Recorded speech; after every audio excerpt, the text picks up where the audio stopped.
Trickmaster's a nightmare. He's tall, he's hard to hit, and once he lights those fire batons, it's over. But what if I told you most players fight him completely wrong? If you've been getting wrecked, don't worry. I've got a strategy that makes this fight way easier. Let's break it down. Trickmaster's biggest challenge is his height. Since you can only hit his torso, reaching it while dodging his attacks is a real challenge. You can swing at his legs all day long and it won't do a thing. That means you've got two main options. You can either jump from an elevated surface like the table or the counter, or you can time your jumps from the ground. So which one's better? Let's find out. But to figure that out, we need to understand how Trickmaster attacks. He has three distinct attack styles you absolutely need to know. And here's the thing, two of them depend on where you stand in the fight. He has his elevated attack when you're up on the table or the counter, his ground attack when you're fighting him on the floor, and his fire mode, which can seem really intimidating, but it turns out there's actually a trick. Now, regardless of whether you're attacking from the table or the ground, your goal is to cause enough damage to knock Trickmaster down. This can happen at any point in the fight. When he loses enough health and goes down, that's your chance to unload. Hit him with as many full combos as you can. Think of it as your free damage window. This is crucial for dealing significant damage, so always be ready to capitalize on these opportunities. Now let's talk about his attack patterns. If you choose to attack from an elevated surface, you're always going to get the same attack pattern. He raises the baton on your right, making you think he'll attack from that side, but then he actually swings from your left first, then immediately follows up with the swing from your right. This mix-up catches a lot of players off guard. Now you might think, I'll just parry, but this combo is really quick and getting the timing right is tough, especially when you don't have guard and you just have to parry. Not to mention, even if you do block it, it doesn't stun him, so you're really not gaining any sort of real advantage. So what's the strategy? Simple. Jump when he telegraphs his first swing. As soon as he raises his arm on your right, that's your cue. Jump at his main body and land a full combo. Unfortunately, you're only going to get one combo out of this approach, and then you'll need to climb back on whatever surface you were attacking from. If you're thinking there's a better way, there sure is, by focusing on your ground game. Now let's shift our focus to the ground game. This is where things really get interesting and where you can truly control the flow of this fight. You'll be jumping from the ground, but trust me, this is way more manageable than it looks if you know the pattern. First, he marches and swings his batons. It looks intimidating, but don't panic. He's just walking. Wait for him to stop moving, and that's when you need to be ready. Once he stops walking, he launches his first attack, which comes at you from your right. You'll need to let him get close enough to trigger the attack. He will twist his arm back on his right, but that can be hard to see. More importantly, this attack always and only happens right after he stops walking. That's your real cue. This is a big sweeping attack and he twirls his baton as he swings, so it can still hit you even after the initial motion seems finished. First, dodge backwards to avoid the attack, then dodge back in to land a hit, being careful not to get caught up in the twirling baton. Now here's the key to controlling this fight. If you stay close to Trickmaster, he keeps doing his left side attack. He raises his arm on your left just before he swings, but that's tough to see.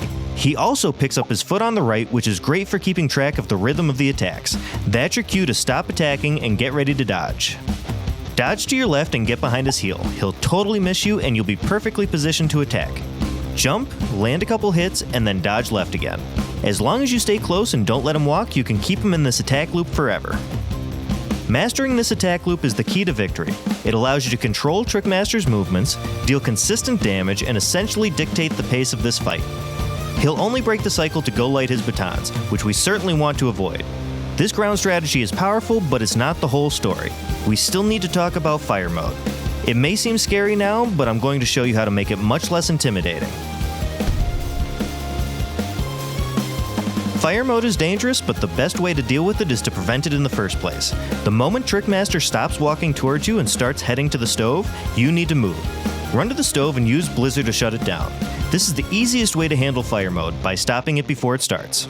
But what if you're too slow, or maybe you're out of MP? If he does manage to light those batons, here's what you can do. If Trickmaster does manage to light the batons, things get much more dangerous. He gains access to two long-range, devastating fire attacks, and his regular melee attacks get a huge damage boost. Let's break down these fire attacks and how to handle them.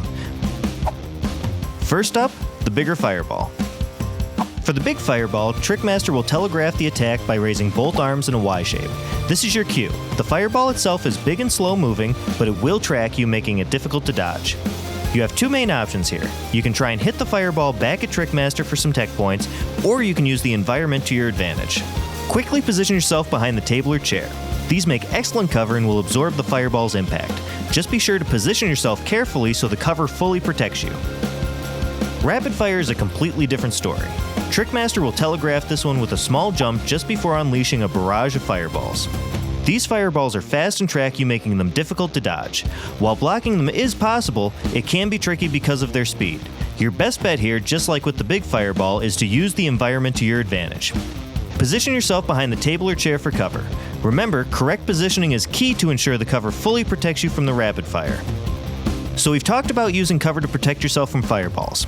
That's a solid strategy, but here's an even better way. A secret that can make fire mode significantly easier. It turns out there's a specific spot right in front of Trickmaster where his fireballs have absolutely no effect. They'll fly harmlessly overhead. When he starts his fireball attack, either the big fireball or the rapid fire, quickly move to this safe zone. You'll be completely protected. However, don't get complacent. Remember, this spot is close enough to trigger the regular melee attacks. So after he finishes his fireball attack, be ready for his right side ground attack, now powered up by fire, so stay on your toes. Alright, let's wrap this up and solidify the easiest way to take down Trickmaster. Remember, he has 3 distinct fighting styles: elevated attacks, ground attacks, and fire mode. You've learned the tactics for each. Let's review the key strategies to ensure you're ready. For elevated attacks, jumping in for close range strikes is generally your best bet. Jump when he raises the baton on the right. Aim for the torso and land a full combo. The only downside is you'll have to climb back up onto your elevated platform afterwards. The ground game is your best bet for taking down Trickmaster. Wait for him to stop walking, then bait his right side attack.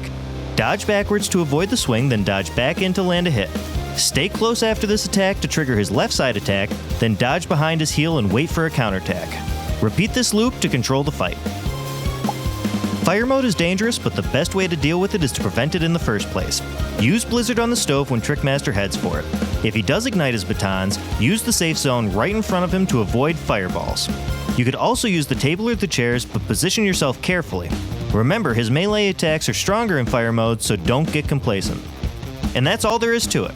With these strategies, Trickmaster doesn't stand a chance. If you found that helpful, smash that like button and subscribe for more guides. Thanks for watching, and we'll see you again next time.